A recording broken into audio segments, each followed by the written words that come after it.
आज की भागदौड़ भरी दुनिया में किसी को समय देना, किसी की तारीफ करना, किसी को अपना वक्त देना, किसी को एक मुस्कान देना इतना महंगा हो गया है कि हम किसी को ये सारी चीज़ें नहीं दे पाते, जबकि ये सारी चीज़ें फ्री में होती हैं। नमस्ते दोस्तों, मैं हूँ अखिलेश। एक छोटा बच्चा अपनी माँ से पूछता है, माँ भगवान कहाँ रहते हैं? भगवान कैसे हैं? भगवान क्या खाते हैं? भगवान हमारे पास क्यों नहीं आते, या फिर हम भगवान के पास क्यों नहीं जाते? उसकी माँ उस बच्चे को रोज उस बच्चे के सवालों के जवाब दिया करती। आप समझ सकते हैं, बच्चा तो बच्चा होता है, वो हजारों तरह के और भी सवाल पूछा करता था। तो माँ कभी कभी बहुत ज़्यादा परेशान हो जाती थी। एक दिन बच्चे ने सोचा कि भगवान तो मेरे पास आते नहीं मिलने के लिए, तो क्यों ना मैं भगवान से ही मिलने के लिए चला जाऊं। बच्चे ने अपना एक छोटा सा थैला तैयार किया और उसमें 2 जोड़ी कपड़े डाले, कुछ सामान खाने पीने का डाला और बच्चा घर से निकल गया भगवान से मिलने के लिए। बच्चा घर से थोड़ी दूर के फासले पर पैदल पैदल चल पहुंचा था कि बच्चा थक गया। उसने देखा कि यहाँ नज़दीक पार्क है, पहले मैं खाना खाता हूँ और उसके बाद भगवान जी के पास आगे जाऊँगा। बच्चा जैसे ही उस पार्क में गया और खाना खाने लगा, अपना खाना निकाला, सैंडविच निकाला, तो उसने देखा कि पास में बुजुर्ग बहुत बूढ़ी अम्मा बैठी। उसे ऐसा लगा, उसने महसूस किया कि शायद अम्मा भूखी हैं। तो बच्चे ने बूढ़ी अम्मा से पूछा, अम्मा क्या आप खाना खाओगी? अम्मा ने हाँ में सिर हिलाया। तो बच्चे ने अपना सैंडविच उस बूढ़ी अम्मा को दे दिया। बूढ़ी अम्मा उस सैंडविच को खाने लगी और बच्चा बूढ़ी अम्मा को वो सैंडविच खाते हुए देख रहा था, मुस्कुराते हुए। बूढ़ी अम्मा बहुत खुश थीं। जब बूढ़ी अम्मा ने पूरा सैंडविच खा लिया तो बच्चे ने कहा, अम्मा क्या तुम और सैंडविच खाओगी? तो बूढ़ी अम्मा ने हाँ में फिर से सिर हिलाया और बच्चे ने अपने थैले से दूसरा सैंडविच निकाल करके दे दिया।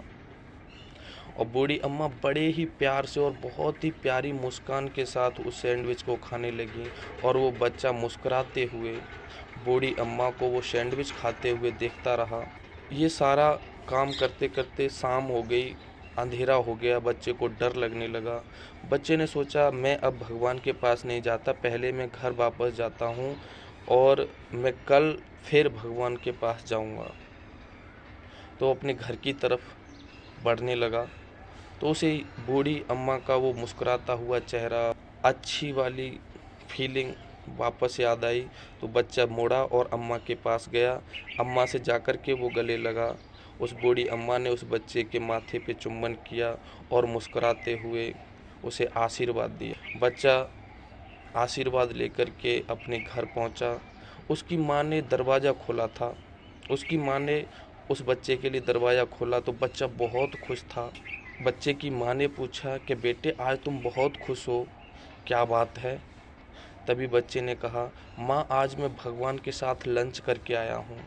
पता है तुम्हें, तुम जैसे बताती कि भगवान इस तरीके से मुस्कुराते हैं, भगवान इतने प्यारे होते हैं, तो आज मैंने भगवान के साथ लंच किया। सोचती रही। इधर बूढ़ी अम्मा जैसे ही घर पहुंची तो उसके बेटे ने उससे पूछा कि माँ आज तुम बहुत खुश लग रही हो।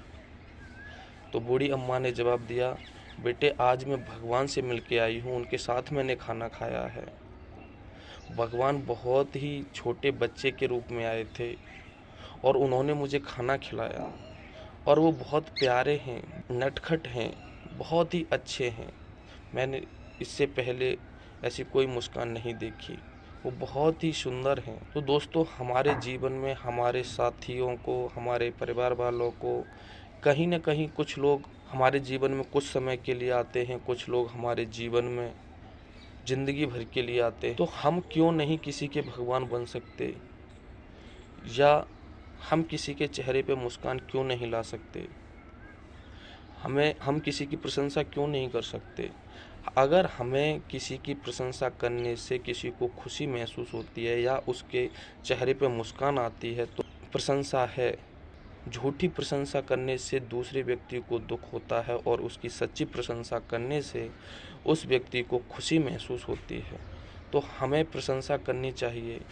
हम भी तो किसी के भगवान बन सकते। बहुत सारे लोग हैं जो कि भगवान का रोल निभा सकते हैं, तो क्यों ना हम भी किसी का भगवान बने। तो आपको अगर ये वीडियो पसंद आया हो तो एक लाइक ज़रूर करें। चैनल पर नए आए हैं तो सब्सक्राइब का बटन दबाना ना भूलें। Thank you and very much.